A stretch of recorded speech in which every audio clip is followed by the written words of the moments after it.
There are few objects in Scripture more mysterious, more sacred, and more symbolic than the Ark of the Covenant, also called the Ark of the Testimony. It was the holiest object in Israel's worship. It stood in the Holy of Holies. No human hand could touch it without death. And yet, this golden chest quietly preached the gospel long before Jesus ever walked the earth in human form. Today, we're going to open the Scriptures and examine what the Ark truly was, what it meant, and how it points us to Jesus Christ. Because if we misunderstand the Ark, we misunderstand the very heart of the gospel: God's law, God's mercy, and God's glory. What was the Ark? They shall make an ark of acacia wood. 2.5 cubits shall be its length, and you shall overlay it with pure gold. Exodus 25 verses 10 and 11.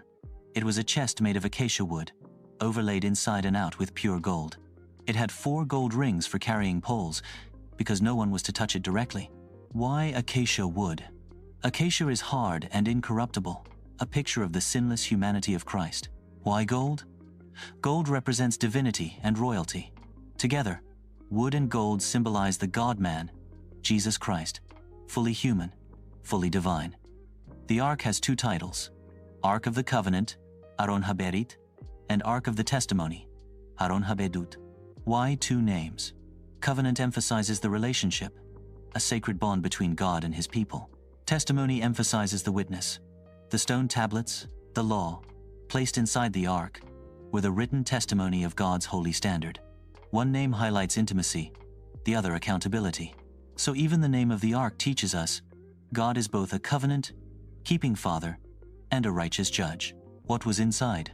You shall put into the Ark the testimony that I shall give you. Exodus 25 verse 16. Hebrews 9 verse 4 tells us that inside the Ark were the 10 Commandments, the law, a jar of manna, God's provision, the bread of heaven, Aaron's rod that budded, God's chosen priesthood, resurrection, and life.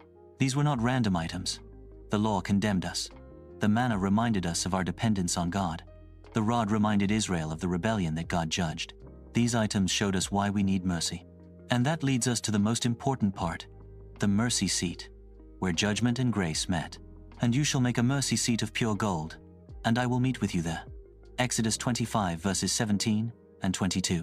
The mercy seat, kaporeti, was the lid of the Ark. 2 cherubim faced inward, looking down, not in curiosity, but in holy awe. Once a year on the Day of Atonement, the high priest would sprinkle the blood of a spotless lamb on the mercy seat. This wasn't magic. It was a shadow of the cross. Picture this.